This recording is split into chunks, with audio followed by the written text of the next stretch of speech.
अस्सलाम वालेकुम my YouTube family. My name is इस्मा। और ये चैनल मैंने आप लोगों के लिए एक छोटी सी कोशिश की है कि मैं आप लोगों के लिए, उन स्टूडेंट्स के लिए जो कि एकेडमी अफोर्ड नहीं कर सकते, कि जिनके लिए जाना मुश्किल है, वो यहाँ से अपने इजीली स्टार्ट से लेक्चर्स लेके अपनी बहुत अच्छे से प्रिपरेशन कर सकते हैं। सो टाइम वेस्ट किए बगैर हम लोग स्टार्ट करते हैं। बायोलॉजी एंड स्टार्ट पे है इसका introduction, chapter number first, and then we start with biology and some major fields of specialization. Biology is the study of living things. It is a branch of science, and like other sciences, it is a way of understanding nature. Here they said, biology क्या है? Biology है, ये study है living things की, जिंदा जानदारों की। और ये साइंस की वो ब्रांच है लाइक अदर साइंसेस, जिसमें हम नेचर को अंडरस्टैंड करते हैं। Biologist deals with the living part of nature and with non living things with affect the living things in any way. वो कह रहे हैं कि जो बायोलॉजिस्ट है वो डील करते हैं लिविंग पार्ट ऑफ नेचर को कंपेयर करके नॉन लिविंग थिंग्स के साथ, जो कि हमारी लिविंग थिंग्स को इफ़ेक्ट करती हैं किसी भी वे से। They strive to understand, explain, integrate and describe the natural world of living things. The literal meaning of biology is the study of life. वो कहते हैं वो इसको हर तरह से अंडरस्टैंड करते हैं, ठीक है, फिर इसको डिस्क्राइब करते हैं कि हमारी नेचुरल वर्ल्ड में लिविंग थिंग्स कैसे एक्ट कर रही हैं। और बस इसी चीज़ का नाम है biology and the study of life. It is very difficult to define life. There are certain aspects of life that lie beyond the scope of science of biology, like the answer to the questions, what is the meaning of life? वो कहते हैं ये बहुत मुश्किल है इधर ज़िंदगी को डिफाइन करना। जैसे कि ज़िंदगी के तो बहुत से एक्सपेक्ट्स हैं, लेकिन साइंस के भी बहुत से स्कोप्स हैं, लेकिन हम बायोलॉजी में कहते हैं कि what is the meaning of life. यहाँ इस तरह के क्वेश्चंस आ जाते हैं। Why should there be life? क्यों है ज़िंदगी? There are question not usually taken up by biologist and are left to philosopher and theologians.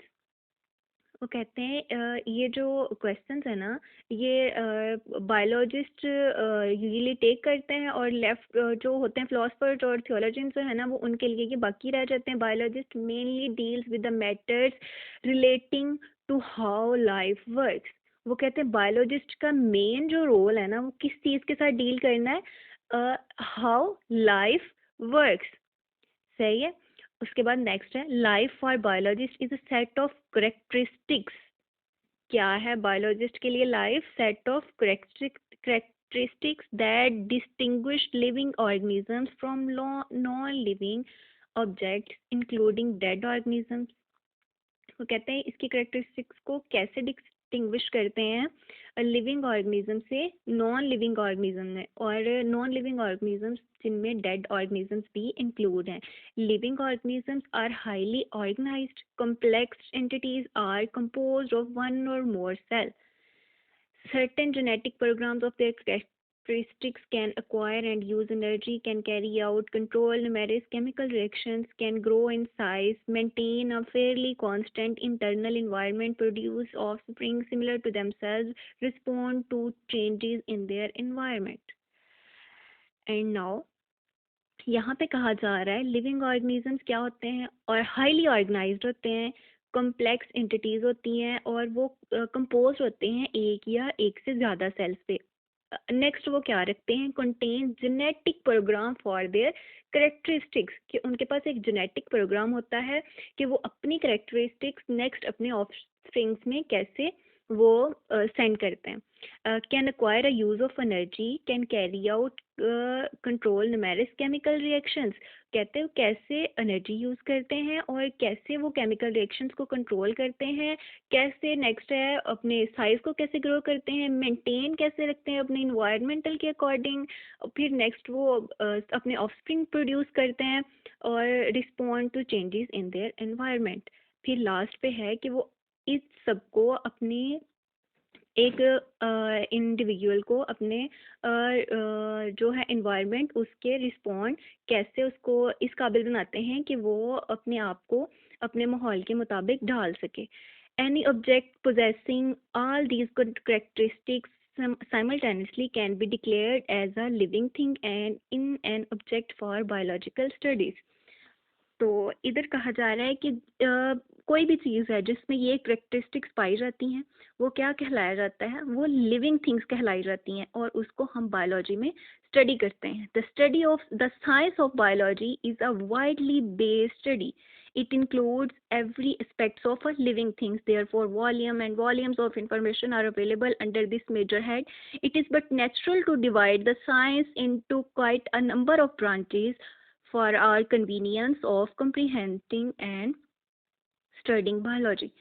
तो कहते हैं ये इस पैराग्राफ में ये कहा गया है कि जो साइंस है ना, जो बायोलॉजी है वो बहुत वाइडली बेस्ड स्टडी है और इसमें एवरी जो लिविंग थिंग्स है उसके अबाउट इसको स्टडी किया गया है, चाहे उसमें कोई भी चीज़ है. वॉल्यूम्स ऑफ इंफॉर्मेशन और वो कहते हैं इतनी इसके अबाउट इंफॉर्मेशन है, ठीक है. लेकिन हमने इसको अपनी आसानी के लिए इसको छोटी छोटी ब्रांचेज में डिवाइड कर दिया. You are surely familiar at this stage, जैसे कि आप लोग 9th-10th में पढ़ चुके हैं. नाउ फर्स्ट ईयर इसकी आ गई हैं ब्रांचेस, ठीक है. यहाँ पे सारी इसकी ब्रांचेस डिस्क्राइब की गई हैं. नेक्स्ट हम आते हैं वही जो ब्रांचेज ऊपर डिस्क्राइब की गई हैं उसी को हम डिटेल में पढ़ लेते हैं टाइम वेस्ट किए बगैर, ठीक है. फर्स्ट ऑफ ऑल है molecular biology. Molecular biology is a branch of biology which deals with the structure of organisms, the cell and their organelles at molecular level, ठीक है. नेक्स्ट हम मॉलिक्यूलर लेवल्स पे पढ़ेंगे, लेकिन ये है मॉलिक्यूलर बायोलॉजी क्या है. ये एक बायोलॉजी की ब्रांच है, किसके साथ डील करती है, ऑर्गेनिजम्स के स्ट्रक्चर के साथ, ठीक है, कि उसका स्ट्रक्चर कैसा है. The cell and their organelles at molecular level, कि उसके अंदर जो सेल पाए जाते हैं, ऑर्गेनेल्स पाए जाते हैं मॉलिक्यूलर लेवल पे, वो उनका स्ट्रक्चर क्या है, किस टाइप के हैं, ठीक है. नेक्स्ट है environmental biology. Environmental biology is the study of organisms in relation to their environment.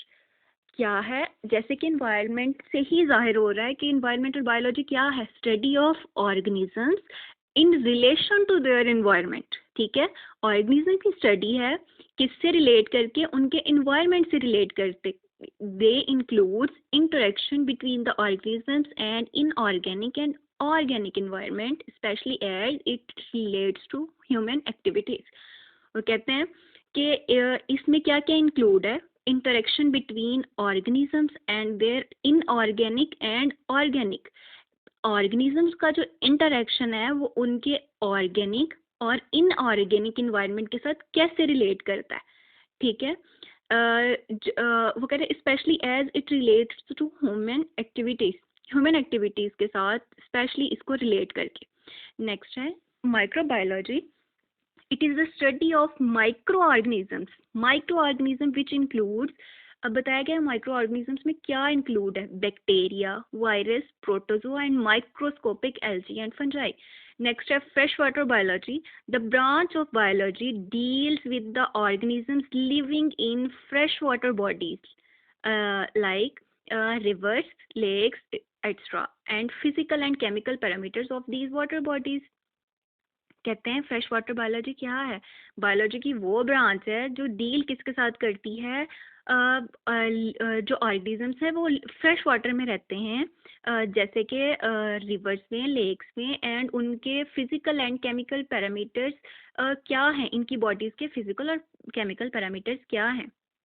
सो यहाँ पे हम ख़त्म करते हैं क्योंकि मुझे लगता है कि फर्स्ट लेक्चर इतना ही काफ़ी है. I hope so you will be understand. Thank you.